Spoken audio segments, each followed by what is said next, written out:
That has really supported the businesses people, and I realized that for any organizations to grow beyond the startup stage and establish itself formidably, you need a great team. What's that one advice you'll give to an entrepreneur probably watching this on what they need to do in order to ensure that their business becomes successful? Entrepreneurs need to professionalize their businesses to be more successful, to make sure that their business outfits are not informal. They have structures, systems, and processes that can support their business model.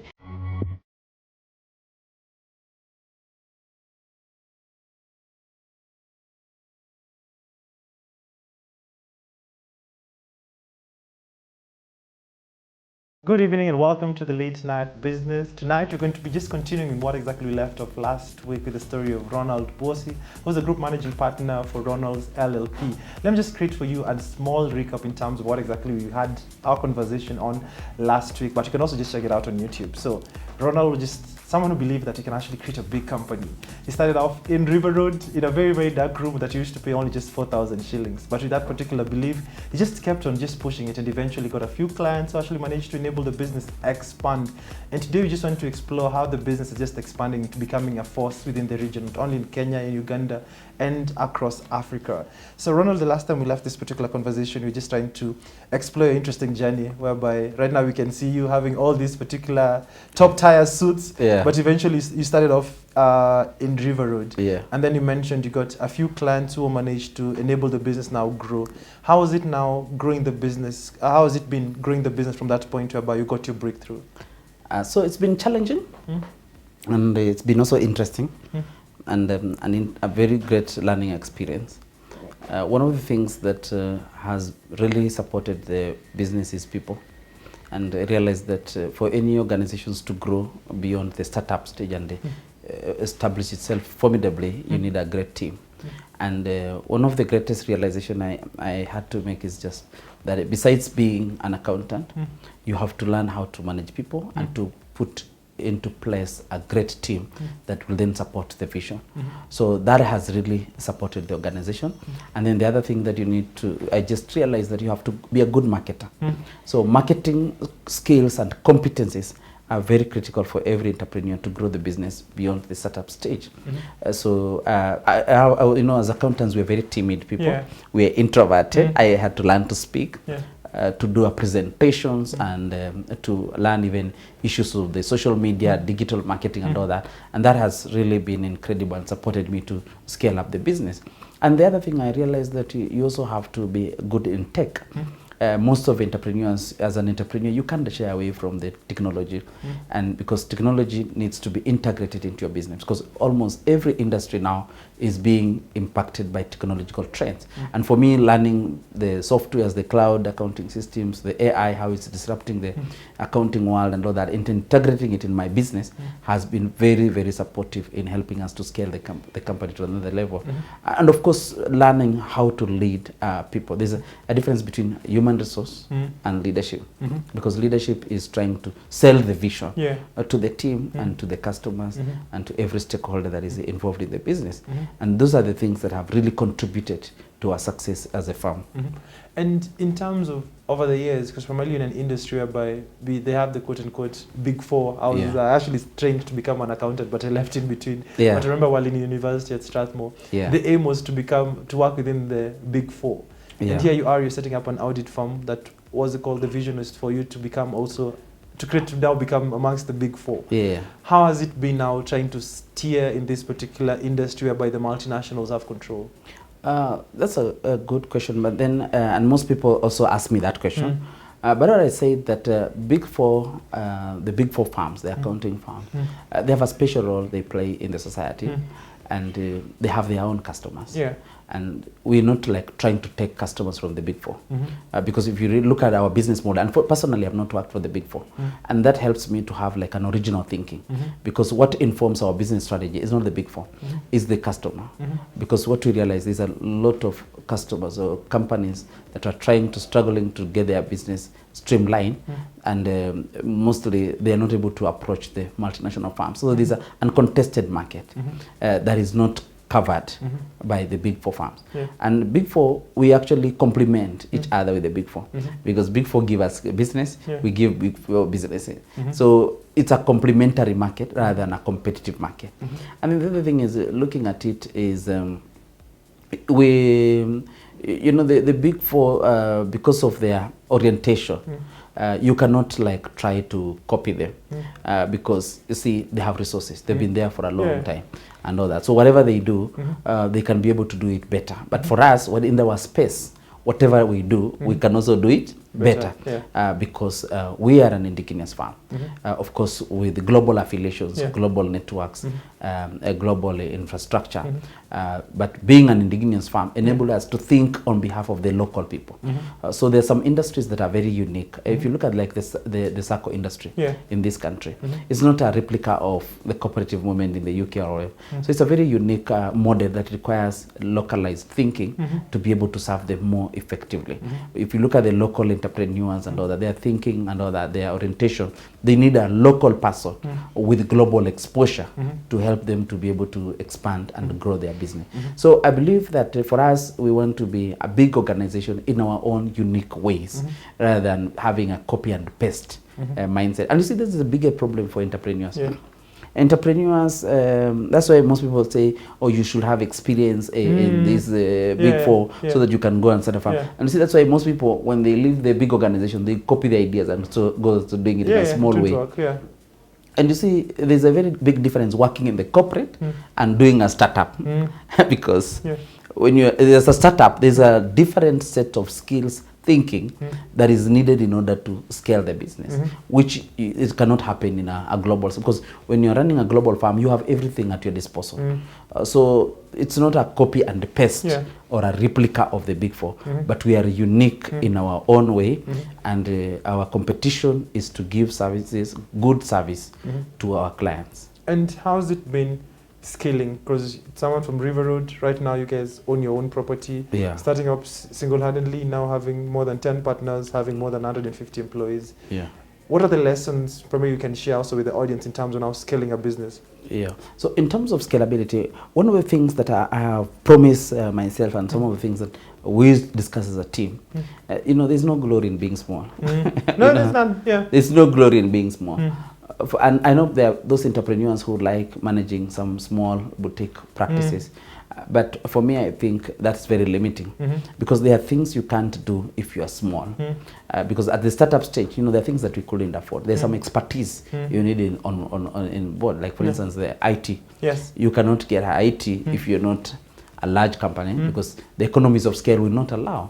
If you cannot manage to employ an IT tech person on board, you cannot, like for us in our field, you need somebody who is an expert, like in financial reporting. If you don't have the economies of scale, you can't pay an expert in financial reporting. So one of the things I've realized that scalability is very critical to any organization in order to establish a formidable force that will have significant impact in the organization. So one of the things maybe I advise entrepreneurs, please embrace growth.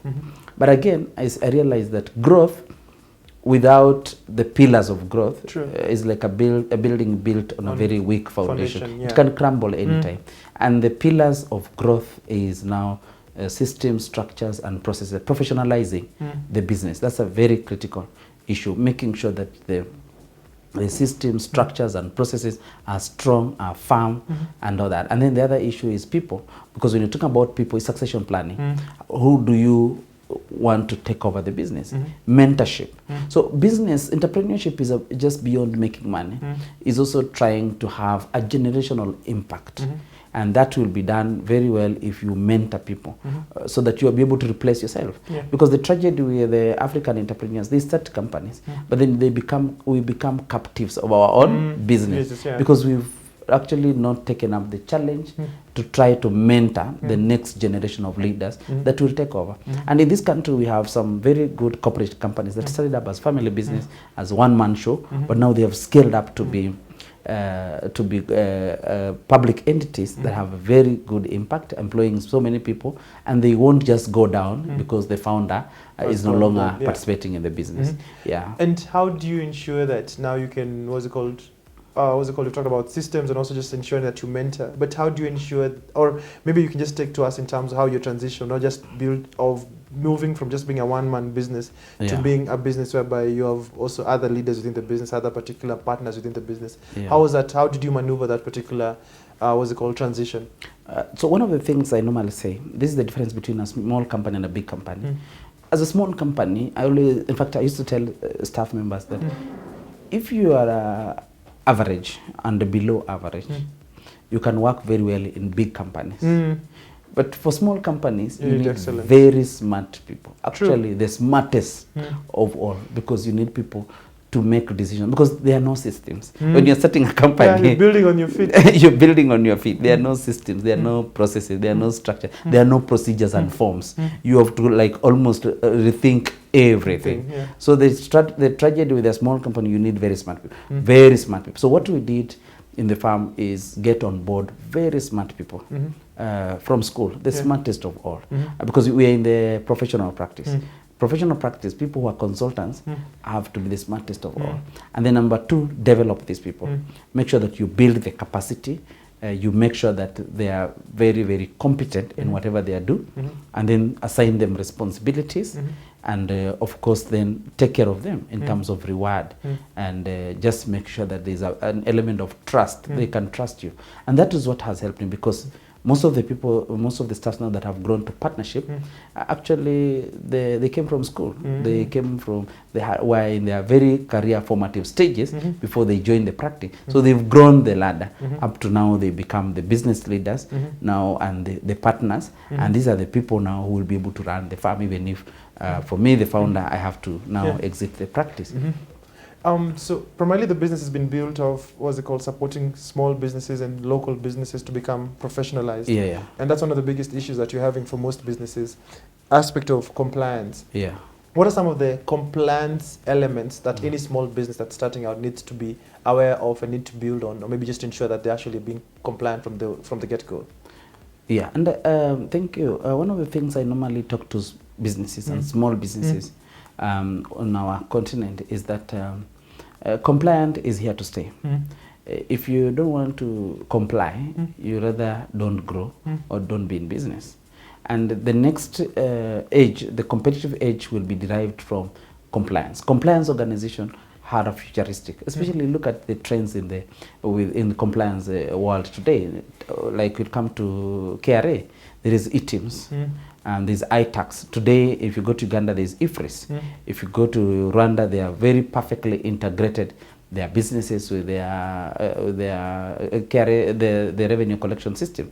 So you realize that there is no room for non-compliance for entities so that they can be able to survive and grow their business without actually being compliant to the taxes. So the most important thing for any organization is to embrace the issue of compliance. And then number two is also to look for professional advice, because you can also embrace compliance, but you might find yourself paying so much tax or very little tax, exposing yourself to other significant tax liabilities. You need to professional, because tax is becoming complex. You can almost not do everything on your own. Get professional advice and then comply. And then one of the things I also want to tell them that KRA does not come to take all your money. It's only looking at a portion of the profits. It's a hidden shareholder looking for a portion of the profits, not of the revenue. So again, complying does not mean you will not grow. You will be impoverished because of paying taxes. Because we have companies that have become so huge, even in America, even in the UK, even with the significant tax compliance requirements in those jurisdictions. So we need also to embrace compliance as a lifestyle for entrepreneurship. And then of course engage government to make sure that our taxes don't grow so much. So when it comes to compliance, you're looking like things like the corporate tax, which is a percentage of your profitability, assuming a profit of about 10 million shillings, the corporate tax will be 30%, which is 3 million shillings, which has been adjusted accordingly in what is deductible and not deductible. So the VAT is another very big issue. Most countries now find their budget through VAT. And VAT is a percentage of the sales. Then you less also 16% of the purchases. You get the net of the two and pay to the government. And then another significant compliance issue is pay as you earn, which is now taxes that are deducted from employees, and of course the director for the salaries and emoluments that they will draw. Those are the three very, very critical taxes for any entrepreneur to consider, look at the impact they have on their business, and comply accordingly. And most businesses primarily start as a business name. Yeah. As a, what's it called? As a starting point. Yeah. Just a business name, primarily it's under your name. But at what particular juncture should one now transition from just being a business name, primarily maybe to register a corporate entity? Yeah. So you see, the issue is business corporates buy from corporates. You see, that's why if you have a business name, you can trade with individual. You can open a kiosk dealing with people, people without necessarily having any problem. But when you want to scale to B2B, corporates buy into corporates. So if you want to have a corporate brand, corporate image, and position yourself as a formidable force, attract capital, and also scale the business, then you have to transform from a business name to a corporation. At the same time, there's the issue of legal liability. If you're still a business name, you are so exposed to legal liability. As you grow and expand, enter into contracts, complicated contracts, then you need to ensure that the company is incorporated into a limited liability company, because that gives the company what you call a corporate veil, so that the liability is distinguished from the owner and the company. So it's very important that if you want to grow, expand your business into B2B, or you want to enter into significant contracts that actually, and you are protected, then incorporation into a limited liability company is more recommended than remaining as a business name. One of the things about any business is the aspect of audit. And especially for any particular startup. Want to audit because I'm like, why are you auditing me? And it's my business, I'm the one running the money. But how important is audit for any particular business? Yeah, that's the biggest challenge with audit. And most often, I'm even always very shy to introduce myself as an audit because of the perception people have towards an auditor. Because people think that audit is about fraud, others think it's about compliance. But audit is about growth. As Ronald's LLP, we have demystified what audit is. For us, we believe audit is good governance. Audit is strengthening your systems of internal controls. Audit is about supporting you in terms of compliance and advising you accordingly on how you can be able to grow your business. Audit is about trying to support you in terms of even business strategy. How can you optimize your assets? How can you expand into other jurisdictions? How can you cut your cost and increase your profitability? Audit is more than just compliance and fraud. It's actually supporting. In fact, in our practice, we've developed a tool which we normally call the Business Survival Index, which we have actually tried to identify what are things that really matter to any organization to scale beyond the owner. What is it? I'm quite interested. And one of the characteristics we realize, those companies or entities that have regular professional audits, they are likely to grow, expand, and scale up than companies that don't embrace professional audits. That is one of them. We have developed 5 parameters. One is financial, human resource, marketing, IT innovations, and leadership.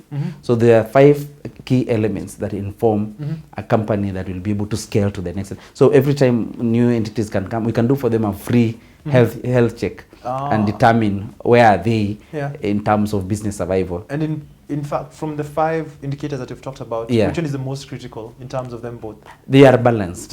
You have to balance. None of them is bigger than the other, because HR is very critical. Because without people, an organization is not able. So there are basic fundamentals that any organization needs to put in place as regards HR. And we ask 5 questions. Do you have an HR person? Do you have HR manuals, all those kind of things, HR compliance and all that. Then 2, we talk about financial leadership. So issues to do with audit, issues to do with accounting systems, knowing your cost, your revenue, your profitability, your assets, liability, and all that is very critical. And then the other issue is marketing. Do you have a marketing strategy, website, a digital presence, or all those kind of things? Are you proactive about marketing? And then you talk about IT and innovations. Is there a constant innovative department or team that is constantly looking ahead and trying to adjust the business model to respond to the market fundamentals. So you need to have that innovation. And then the leadership. Are you forward looking? Are you able to inspire people to subscribe to the vision and all that? So all those are balanced. So when we do a survival index, we try to identify what gaps do you have and how can you proactively respond to them. Interesting. Yeah. And in terms of, what's it called, because I'm quite fascinated about the business survival index. From your engagement with different companies and what's it called, different particular corporates and individuals, what exactly is has been maybe just one underlying aspect that makes some companies fail? The leading one is financial. What about it? Is financial lack of financial insights into an organization performance. We normally say that finance is the lifeblood of every organization. If you don't have money, there's no survival. So in terms of like, is our revenue enough to meet our cost? Our cost sustainable? Are we managing costs better than other companies? And then are we optimizing our assets? Do we have the right assets and tools? Do we have the right capital and all that? Are our business profitable? So if you don't have those basic elements, and are we continuously monitoring our finance, our projections, our budgets, and making sure that we be able to stay in within? Because if our finances are unacceptable from the top line perspective, how can we grow our financial muscle through maybe increasing customers, growing, increasing the market, maybe through market diversification and all that. So financial is very critical, but also people, you can't forget about them, and marketing, you can't forget about them. Interesting. And maybe just the final question: cash flow of profits. Which one do you lay more emphasis on? Between cash flow, revenue, and profits, what do you lay much more emphasis on? All of them. All of them are very critical, because cash flow without profits is a problem. Because you see, cash flow, where did it cash from? You see, the problem is if you lay emphasis on cash flow, it means you're surviving on loans.